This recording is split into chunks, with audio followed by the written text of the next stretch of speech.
La première banque éthique française est née le week-end dernier. Elle s'appelle l'ANEF. Elle se veut la grande alternative au système bancaire dévoyé, détourné de son but premier, c'est-à-dire, on l'a oublié, financer la vie réelle.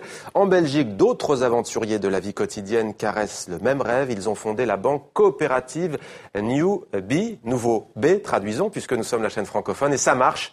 Il y a même une vie en dehors de la spéculation. On va le voir avec nos deux grands témoins. Jean-Marc Debonny, bienvenue à vous. Vous êtes président du directoire de l'ANEF, la nouvelle économie fraternelle. Avec nous également en direct de Bruxelles, un homme que vous connaissez, que vous avez déjà rencontré. Bonsoir Bernard Bayot, merci d'être avec nous.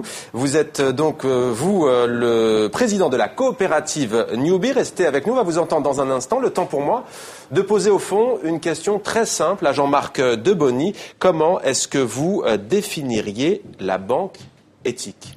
Une gouvernance de l'argent démocratique, puisque ce sont les déposants à qui appartient cet argent qui décident ce que nous devons faire de cet argent. Voilà pour la définition. Est-ce que vous êtes d'accord ? Je me tourne vers vous à Bruxelles. C'est une définition qui vous convient ? Absolument. Je rajouterai simplement que c'est une banque qui ne spécule pas, donc qui ne travaille pas sur les marchés financiers, mais uniquement dans l'économie réelle et qui essaye d'avoir un impact favorable au niveau environnemental et social. Jean-Marc Debonny, concrètement, dites-nous comment ça fonctionne, votre établissement. Est-ce que vos clients ont une carte bancaire, une carte bleue ? Est-ce qu'ils ont un compte courant ? Alors pas encore, parce que justement, nous ne sommes pas encore une banque de plein exercice. Nous existons depuis 25 ans, mais avec un statut qui nous permettait jusqu'à présent de ne faire que des comptes de dépôt, d'épargne, donc bloqués sur 2 ans, et de faire des crédits avec ces ressources-là, mais pas encore de faire des comptes à vue. Donc ça va venir, c'est la prochaine étape. Et la particularité, c'est que chacune des personnes qui déposent de l'argent à l'ANEF peut choisir ce à quoi il souhaite que cet argent soit fait. Et comme le disait Bernard Bayot, effectivement, une grande partie de ces sommes, 70%, sont dirigées vers l'environnement, le respect de l'environnement. Ça va du bio, de l'agriculture bio jusqu'aux, on va dire, aux énergies renouvelables. Ensuite, il y a le social, il y a le culturel. Donc tout ce qui fait la vraie vie, effectivement, on ne spécule absolument pas. Nous ne sommes pas du tout sur les marchés financiers. Et en sortie, si je puis dire, nous publions l'intégralité des opérations que nous réalisons, l'intégralité des crédits, des investissements que nous avons réalisés grâce à l'argent qui nous a été confié. Alors vous étiez dans une banque plutôt traditionnelle, entre guillemets. Le déclic a eu lieu en 2008. Racontez-nous.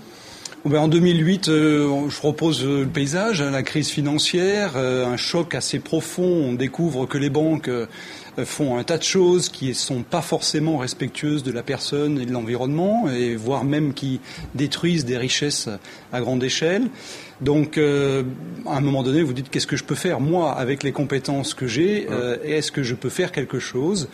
Et donc, à ce moment-là, je me suis tourné vers l'ANEF et effectivement, j'ai intégré l'ANEF tout début 2009 pour justement agir, après m'être un petit peu indigné sur cette crise. On s'engage. Donc, ça a été le sens.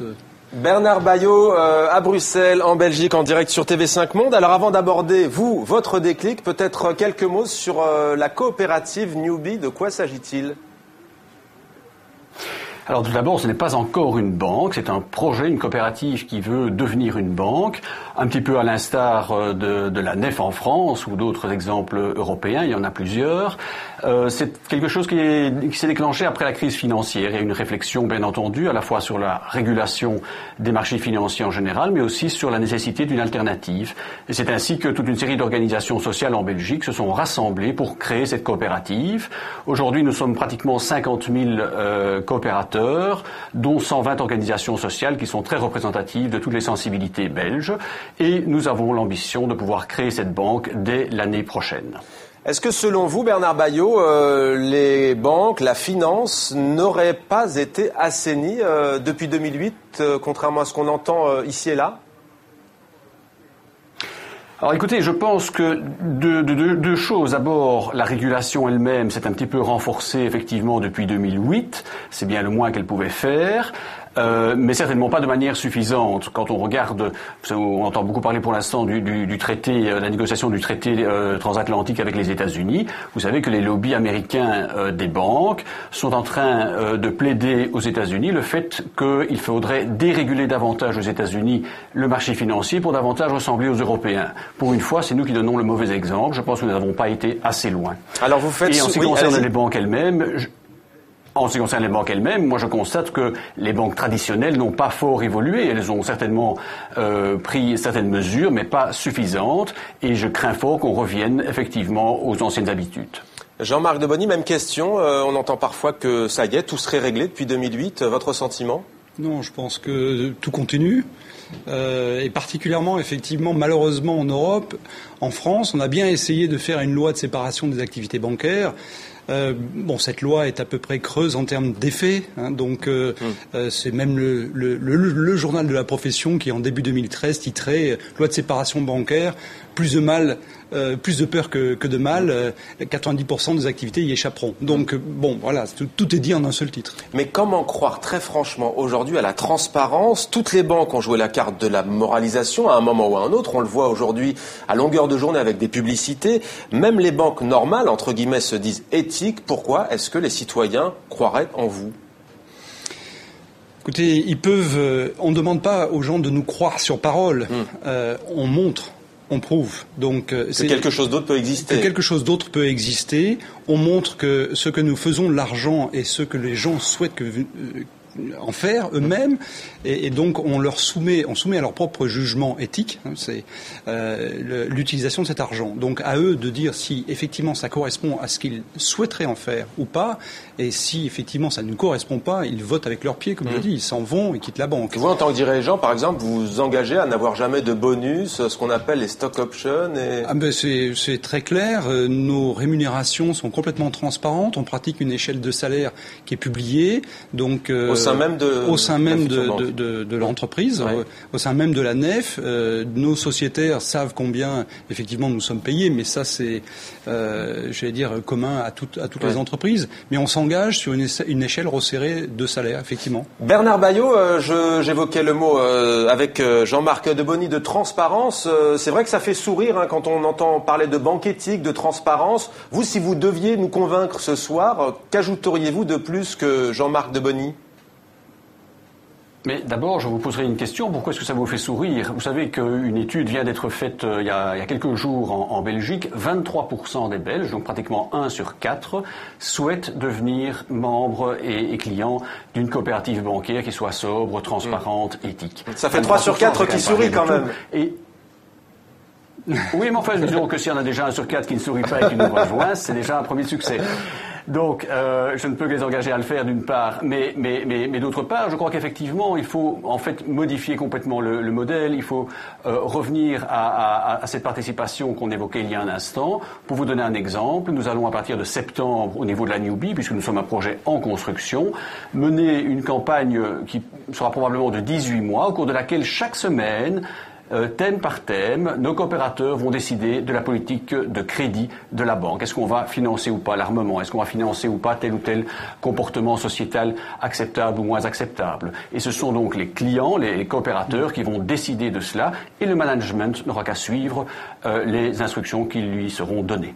Alors vous parliez de cette statistique très sérieuse, de cette enquête qui est plutôt encourageante pour vous, pour votre domaine. Qu'en est-il au niveau politique ? Est-ce que vous avez déjà eu des contacts avec le ministère belge de l'économie, par exemple ? Quel est l'accueil ? Alors là, justement, donc à la fois, je voudrais saluer, bien entendu, l'évolution de la nef et saluer toutes les équipes dirigeantes et actives dans la nef. Saluer aussi, quand même, le régulateur français qui autorise la nef à devenir une banque de plein exercice, parce qu'effectivement, en Belgique, pour ne pas vous le cacher, nous sommes en but à une certaine difficulté. Le gouverneur de la Banque nationale belge a déclaré dans une interview il y a à peine de cela quelques jours, à la question qu'on lui posait de savoir comment il accueillait l'arrivée de la Newbie, il a répondu qu'il y avait actuellement trop de banques sur le marché belge. Autant vous dire que nous faisons face à une certaine difficulté qui n'est pas liée à notre projet en lui-même, mais qui est liée à une attitude générale du régulateur belge qui consiste à considérer qu'il y a trop de banques et qu'il faut donc plutôt diminuer le nombre de banques plutôt que d'accueillir de nouveaux entrants. Ce qui, soit dit en passant, est tout à fait exceptionnel. Je parlais de la France, je vais parler de la Grande-Bretagne, qui depuis 1 an stimule l'accès de nouveaux acteurs sur le marché bancaire. 3 demandes sont actuellement examinées par les autorités compétentes en Angleterre et 17 autres sont en phase de pré-examen. C'est vous dire que d'un pays à l'autre, il y a, avec le même cadre régulatoire, puisque c'est un cadre européen, il y a des approches extrêmement différentes et donc nous devons encore convaincre, c'est vrai en Belgique, que le modèle de la Newbie va pouvoir effectivement se développer comme n'importe quelle autre banque. Ce qu'il manque en Belgique comme dans d'autres pays européens, c'est la diversité des acteurs. On sait bien, on connaît bien le modèle classique de la banque commerciale, celui qui a mené dans le mur en 2008, et maintenant il faut effectivement renforcer d'autres types d'acteurs qui ont davantage l'économie réelle dans leurs objectifs. Alors Jean-Marc Debony, je me tourne vers vous. Alors il n'y a pas que la France, mais vous êtes toutefois vu comme un précurseur en la matière. Peut-être d'abord une réaction avant de voir vous aussi vos liens avec les politiques en France. Alors, je prends quand même quelques précautions. Ouais. Ce qui s'est passé il y a une semaine, c'est un premier pas, c'est la transformation de nos statuts nous permettant de devenir une banque. Ensuite, la question du régulateur va se poser là dans les quelques jours qui viennent, puisque pour l'instant, le régulateur n'a pas dit oui. Donc, nous ne sommes pas encore officiellement une banque. Prudence. Et du côté du ministère français de l'économie et des finances, par exemple, même question tout à l'heure pour la Belgique à Bernard Baillot. Quels sont ses contacts ? Quel est l'accueil ? Pour l'instant, pas de contact particulier avec le ministère en question, donc si ce n'est au travers du régulateur, évidemment, mais pas de contact particulier avec le cabinet du ministère de Bercy. Concrètement, comment elle se matérialiserait, cette banque éthique, sur Internet exclusivement, ou à la fois sur Internet et avec des agences classiques telles qu'on les connaît en ville à la fois et à la campagne ? À la fois par Internet et à la fois, effectivement, pas particulièrement par des agences comme on les connaît actuellement, dans des banques entre guillemets classiques, mais par des implantations qui effectivement regroupent des gens dans des bureaux, donc on peut appeler ça une agence, et puis d'autres personnes qui sont sur les territoires, insérées dans un territoire qu'ils connaissent bien et qu'ils irriguent, et ils rencontrent les réseaux de ce territoire, les décideurs de ce territoire, et ils font connaître comme ça la coopérative, parce que nous sommes nous aussi une coopérative. Donc, et donc il y a une grosse partie Internet évidemment, une histoire aussi de coûts.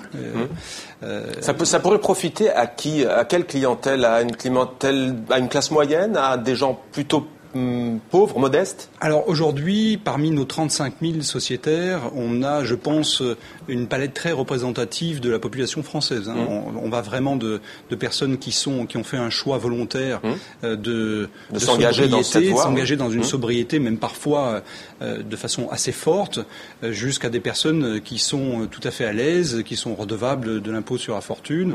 Donc on a vraiment un panel de clientèle et de sociétaires très large.